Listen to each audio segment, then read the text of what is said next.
The punch landed square on my jaw before I even saw it coming, splitting the air in that dingy college bar like a thunderclap nobody expected.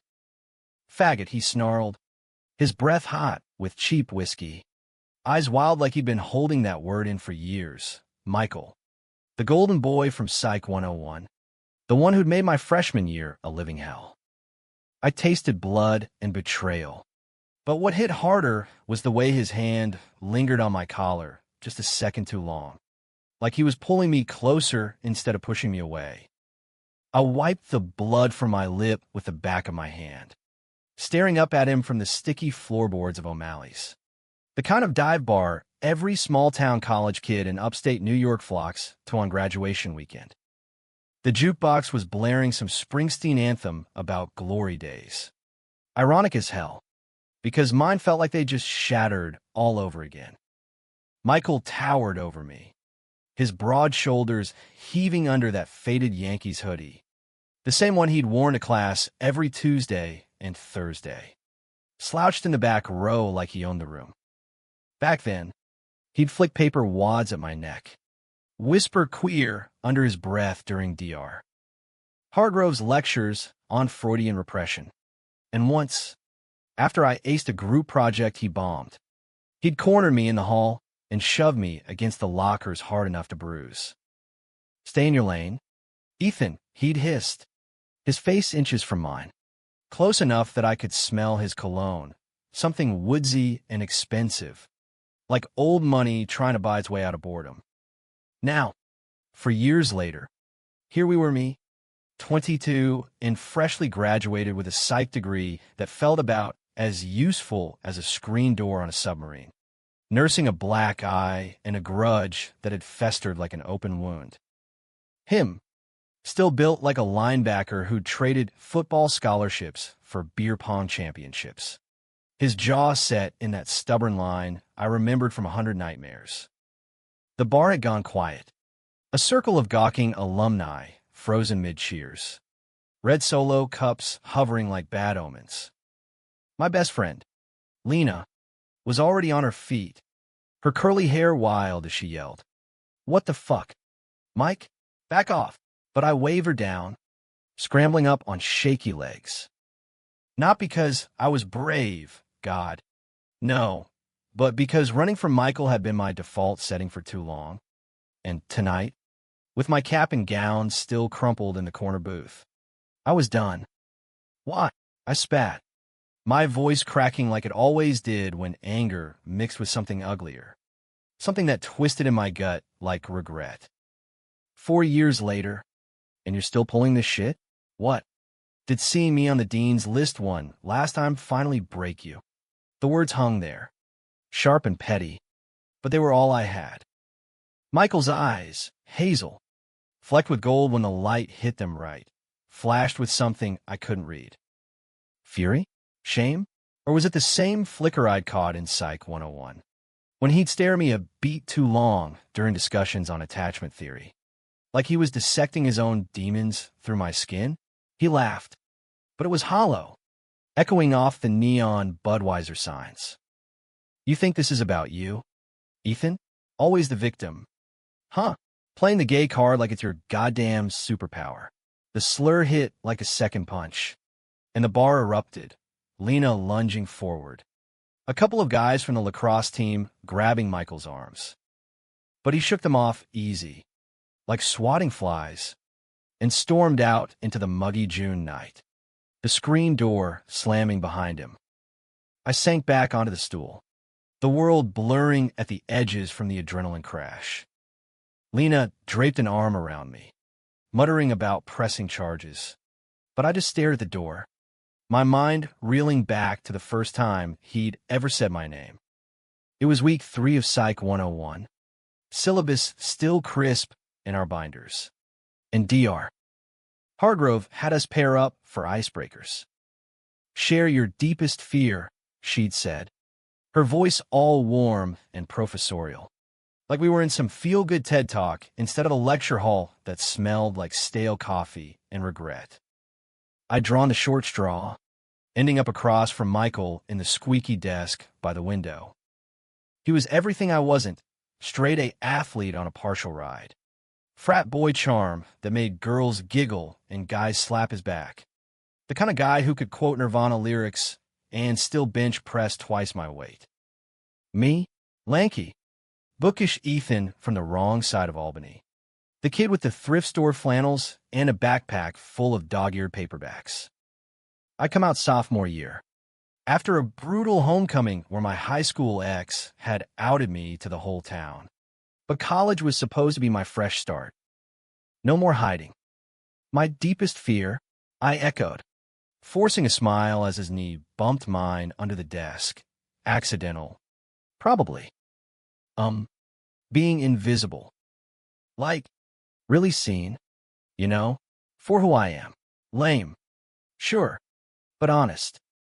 His turn came, and he leaned back, smirking like the question was beneath him. Easy. Losing control. Then, softer, almost himself, Ethan. He'd said it like he was testing the shape of it. And for a split second, the room faded, the fluorescent hum, the rustle of notes, and it was just us, two strangers brushing against each other's edges. That was the last soft thing between us. By midterms, the bullying ramped up. Notes slipped into my locker. Freak. Whispers in the quad. Psych major. More like psycho. Once, during a heated debate on nature versus nurture, he'd stood up and mocked my take on queer identity as a social construct, calling it bullshit excuses for weakness. The class laughed. Dr. Hargrove cleared her throat awkwardly, and I burned from the inside out, vowing to avoid him forever. But college is small, and Psych Hall even smaller. We'd pass in halls, his gaze lingering like a bad habit, and I'd wonder if it was hate or something else, something that scared him more than it scared me. Graduation weekend blurred after that bar fight. Endless toasts. Hungover brunches at the diner on Route 9. Packing up my shitty off-campus apartment with its peeling wallpaper and perpetual roach motels. I was heading to Brooklyn for an entry-level gig at a nonprofit counseling queer youth. The kind of job that paid in purpose and ramen noodles. Michael? Rumor had it he was staying local, taking over his dad's auto shop in Saratoga, the family business that came with a trust fund safety net. Our paths weren't supposed to cross again. That's what made the text 3 weeks later so goddamn surreal. It came at 2:17 a.m., my phone buzzing on the nightstand in my new Astoria sublet, the kind with fire escapes that doubled as pigeon coops. Hey, it's Mike. From Psych. Sorry about the bar. Can we talk? I stared at it for a full minute, heart hammering like I'd chugged a Red Bull 4. Block him? Delete? Or hit send on a rage I'd bottled since freshman year? My thumb hovered. Traitorous. And typed, "What the hell do you want?" His reply was instant. Not here.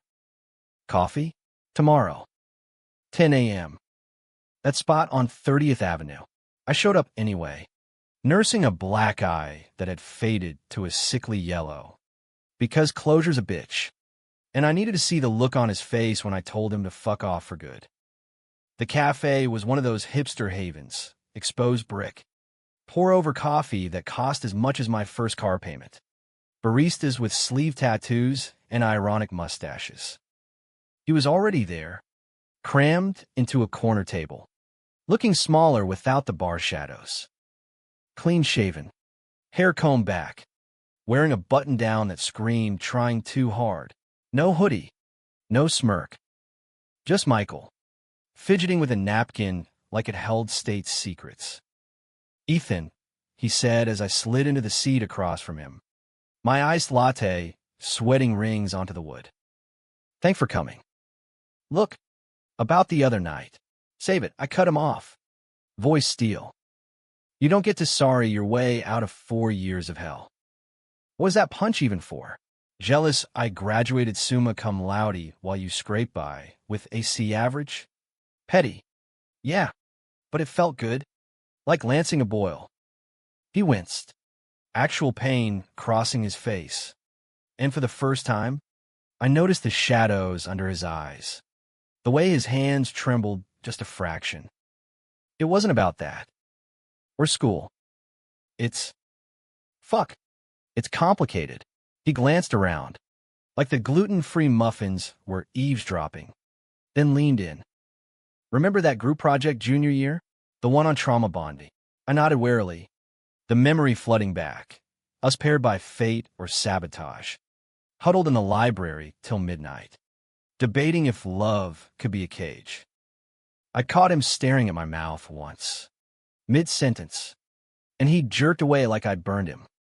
You said something that night, he continued, voice low, about how bullies pick on what they fear in themselves. Freudian projection, right? Well, you were spot on. I've been fighting this shit since high school. The drinking, the anger, it's all to keep it buried. My stomach dropped. The cafe spinning slow. What are you saying? Michael, he met my eyes, raw and unguarded. I'm saying I'm gay. Ethan. Or bi. Whatever the label is. And you've been my ghost since day one. The words landed like a grenade, shrapnel embedding in every unresolved ache. I wanted to laugh, to scream, to bolt. Instead, I sat there, the steam from his coffee curling between us like smoke from a battlefield, wondering if this was redemption or just the cruelest twist yet. We didn't kiss that day in the cafe. Hell, we barely touched, a brush of knuckles when he passed the sugar, electric enough to make my skin hum. But his confession cracked something open in me, a fault line I'd sealed with sarcasm and side eyes. Michael talked for an hour straight, words tumbling out like he'd been dammed up for decades. Growing up in Saratoga, the son of a state senator, dad who golfed with governors, and a mom who chaired the PDA bake sales. Queerness wasn't just taboo, it was treason. Dad's got photos from the 80s. Marching in Reagan rallies, he said, stirring his coffee absently. AIDS crisis? To him, it was God's judgment. I heard that shit at dinner tables. Ethan. Every night. His first crush had been on a teammate during Pee Wee football, a secret he'd buried under touchdowns and tailgates. High school brought girls, dates to prom, hand-holding at pep rallies, but it all felt scripted, like lines from a bad rom-com. College was supposed to fix him, join a frat, pledge loyalty to the brothers, drown the whispers in keg stands. But Psych 101, that was the unraveling. You walked in first day, all earnest and open about your lit minor, quoting Whitman like it was gospel. And I hated you for it, because you were free, out and unashamed. While I was choking on my own lies, I listened, the iced latte melting into a watery puddle, my mind a whirlwind. Part of me wanted to hug him, to say, welcome to the club, asshole, population, exhausted. But the bigger part seethed. Free? You think scribbling slurs in my notebook was admiration? You made me dread Tuesdays. Michael. I changed my route to class just to avoid you. He nodded, guilt etching lines around his mouth. I know. And punching you at O'Malley's? That was me panicking.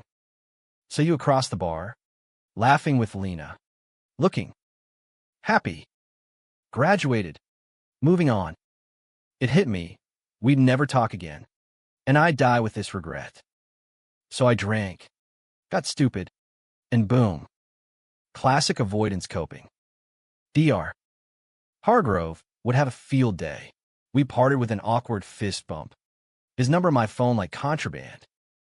Text me, he asked, voice hopeful, and I muttered something non-committal, bolting before the vulnerability swallowed us both.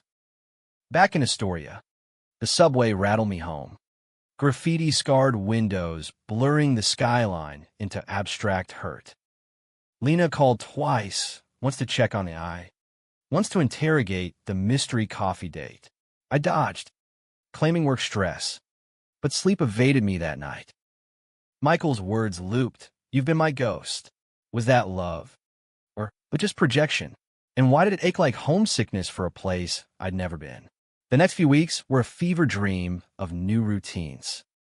My job at the youth center in Bushwick was raw, counseling teens who'd been kicked out, beaten down, or worse, their stories mirroring my own high school hell.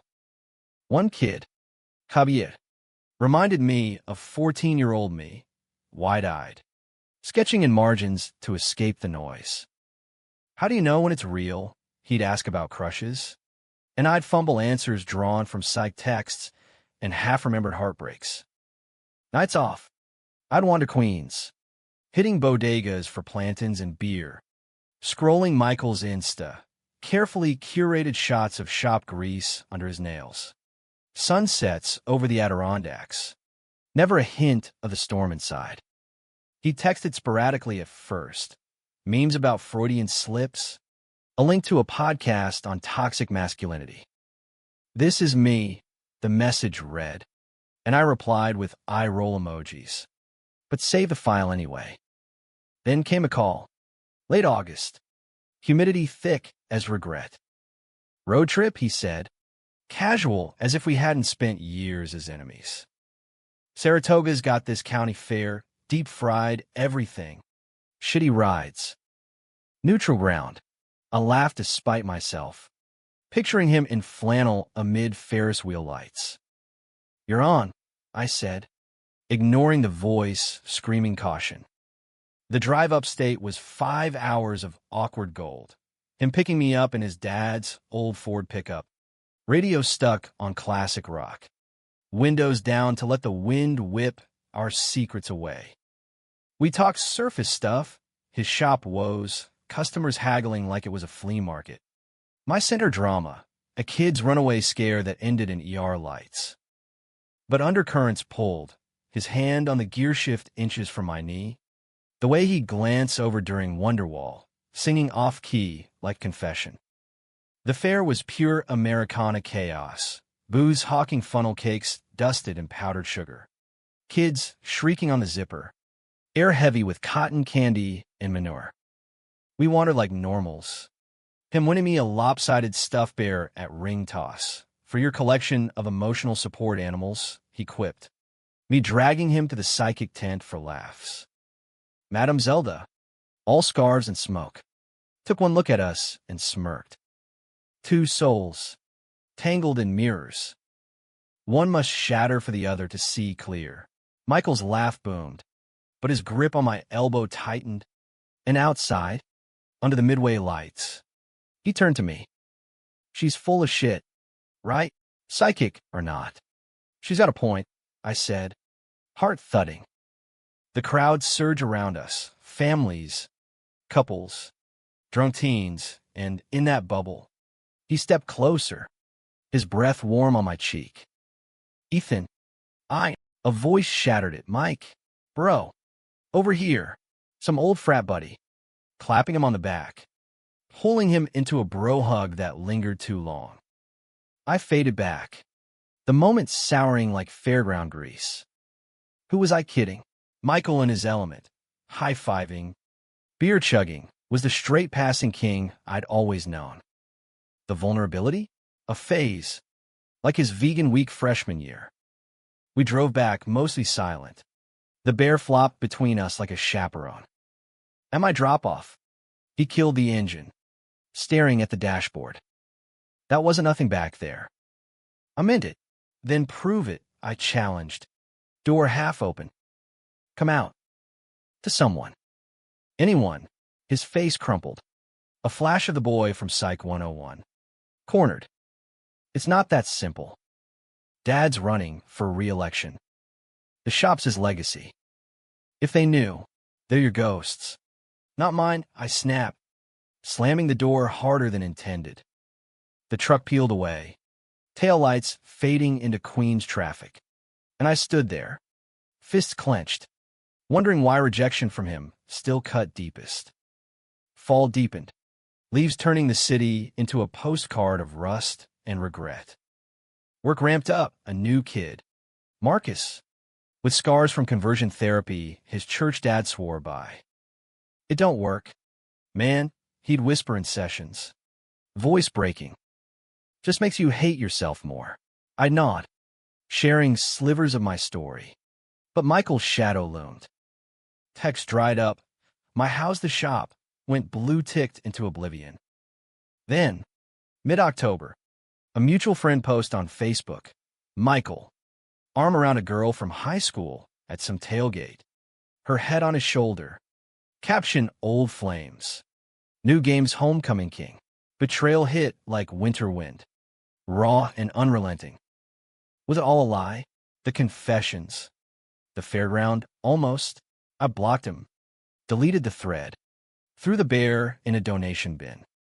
Lena found me that night, drowning in cheap whiskey at our local dive. Fuck him, she said, clinking glasses. Bullies don't change. They just find new masks. But masks crack. And Michael's did spectacularly 2 weeks later. A call from an unknown number, his mom, voice quivering over static. Ethan, it's Linda. Michael's. He's in the hospital. Overdose. They say it's pills and booze. He left your name. Please. The world tilted. ER fluorescence buzzing like angry hornets as I raced up I-87. Snow flurries mocking my panic. Saratoga Medical Center was a sterile maze. Antiseptic sharp as fear. Linda met me in the waiting room. Her perfect Bob Askew. Eyes red-rimmed. He talked about you.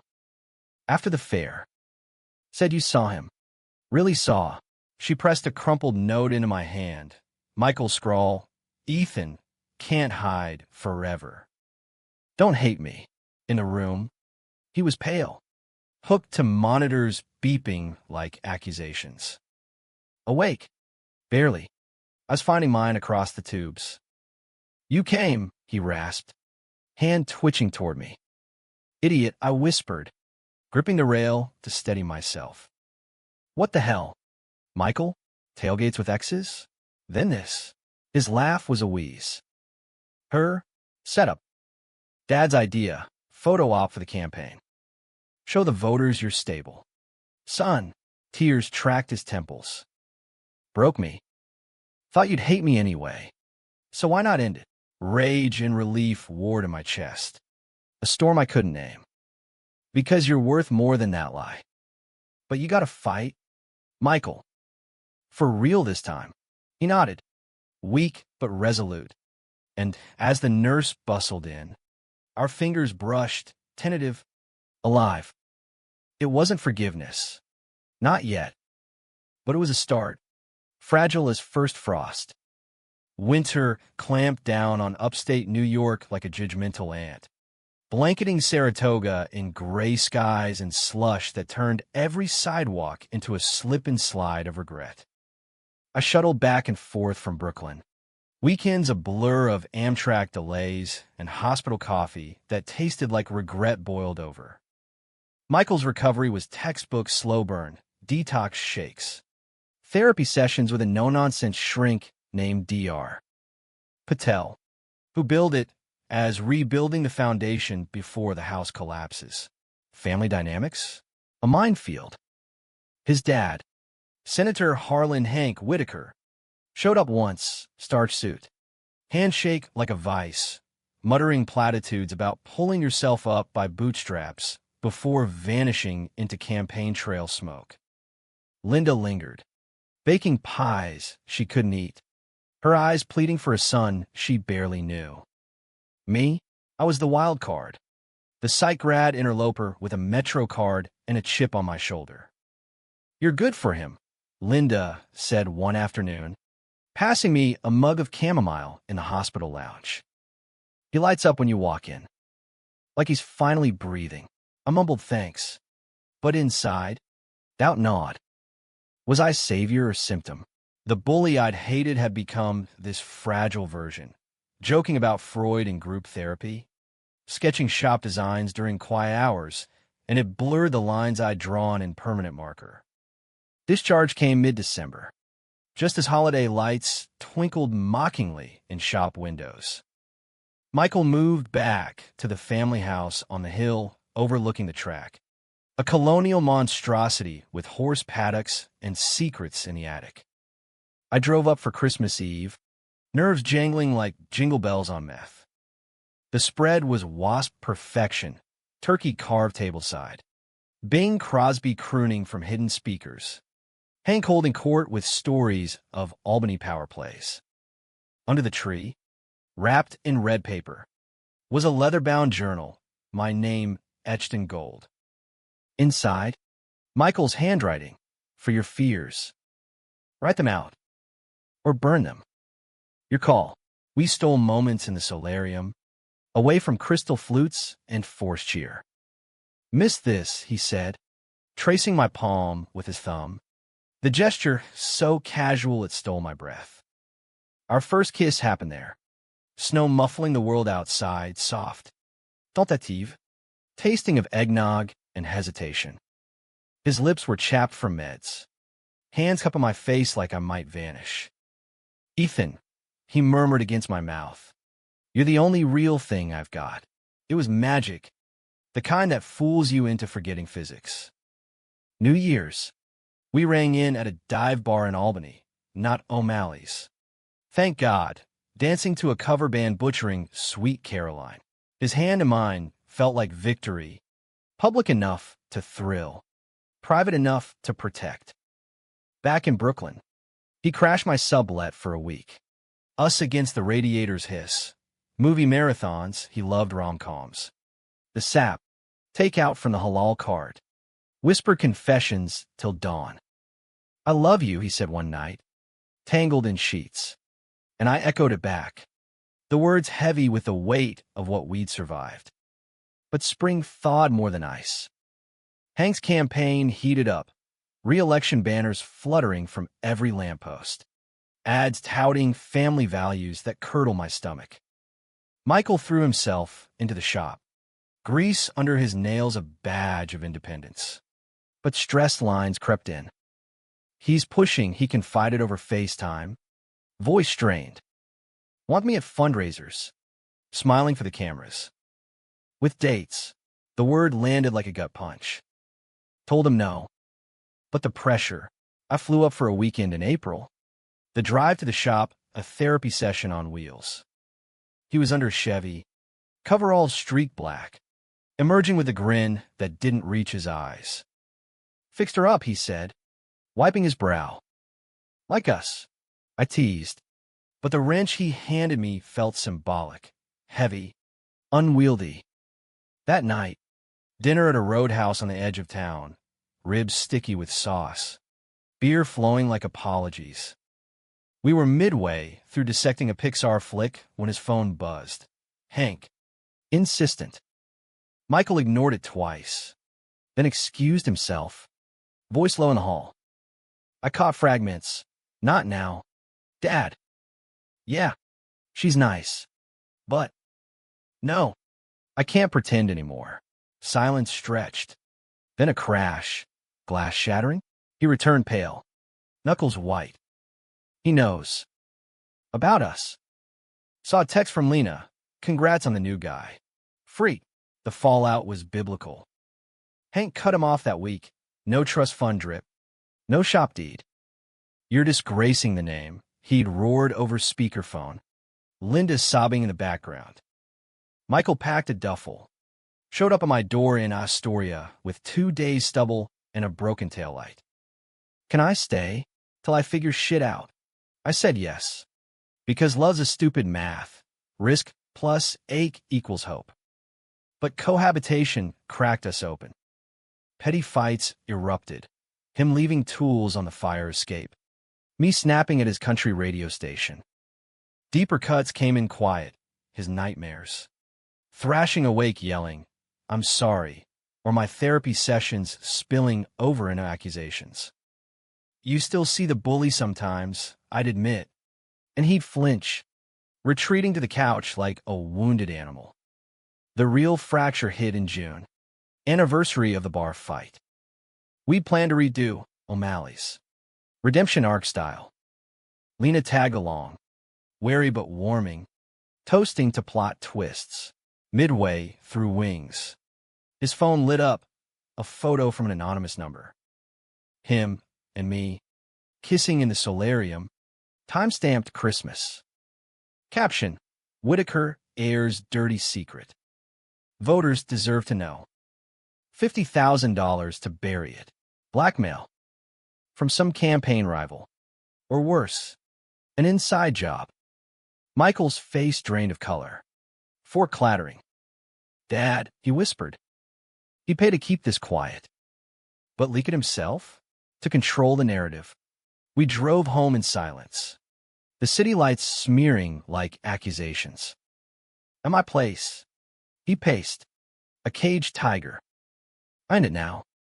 Call him. Confess. Let the chips fall. Or we fight. I countered, grabbing his arm. Go public. On your terms. His eyes searched mine. Torn. And lose everything? The shop.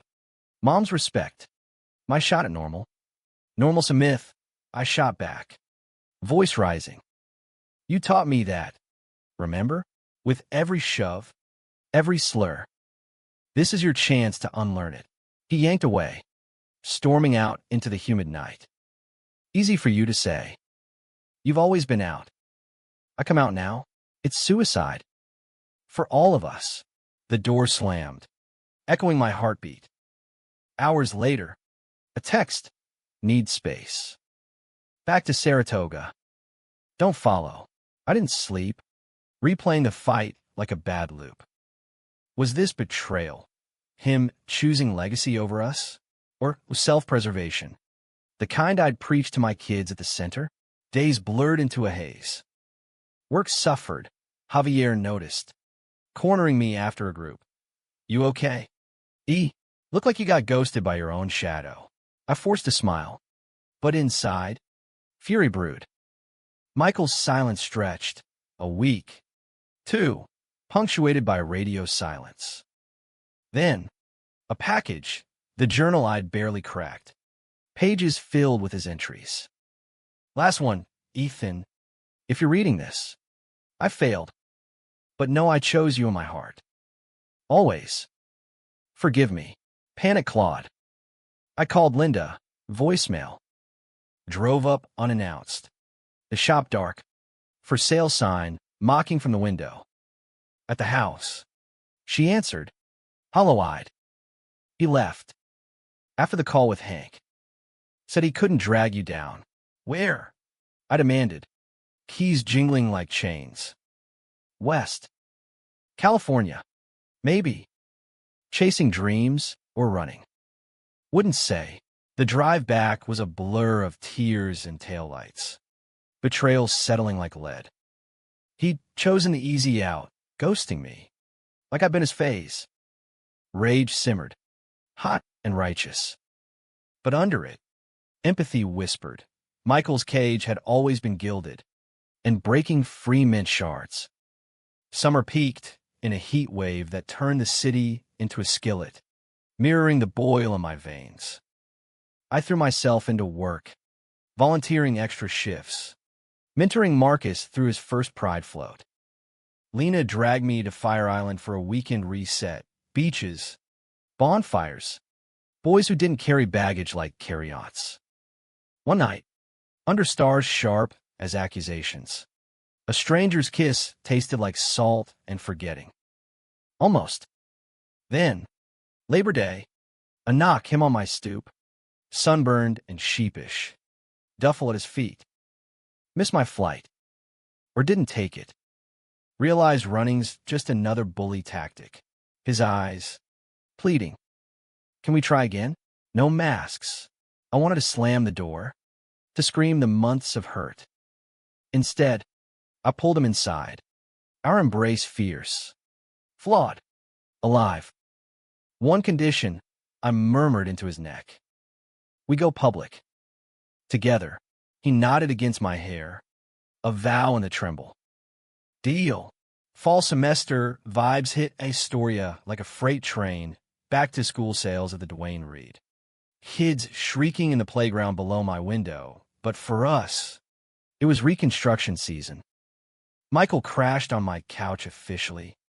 Job hunting with a resume that screamed blue-collar heart. Overachiever brain. He landed gig as a mechanic at a Greenwich Village garage. The kind that fixed Teslas for tech bros while blasting indie rock. Fancy. I teased over takeout that first paycheck night. But pride swelled, watching him thrive. Unapologetic. Coming out?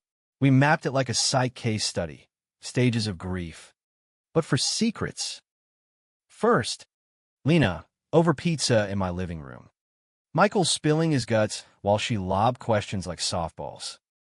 So, the bullying? Classic defense mechanism. She prodded, and he nodded. Raw. Hated myself most through you. She hugged him after. Fierce. You're family now. But hurt him again? I'll bury you in Prospect Park. Social media next. A joint post. Our hands intertwined on the high line. Caption from Psych 101 rivals to this. Love wins the debate. Unexpected endings. Likes poured in, old classmates shocked. Emojis exploding like confetti. Haters trolled. Slurs slithering in comments. But we blocked and breathed, turning notifications off like armor. Family was the gauntlet. Linda flew in for a weekend. Us three at a bistro in the village, her in pearls. Us in jeans, bridging worlds over quiche. I knew, she admitted, stirring her tea. Since high school. Prayed you'd find peace. Hank, radio silence. Until a stiff letter arrived. Disappointed, but blood's thicker. Shop's yours if you reconsider. Michael burned it in the sink. Ashes swirling like exorcism. Not worth the chains. Work worlds collided in beautiful chaos. I brought him to the center for a guest talk, mechanics of the mind, fixing what's broken inside, and the kids ate it up.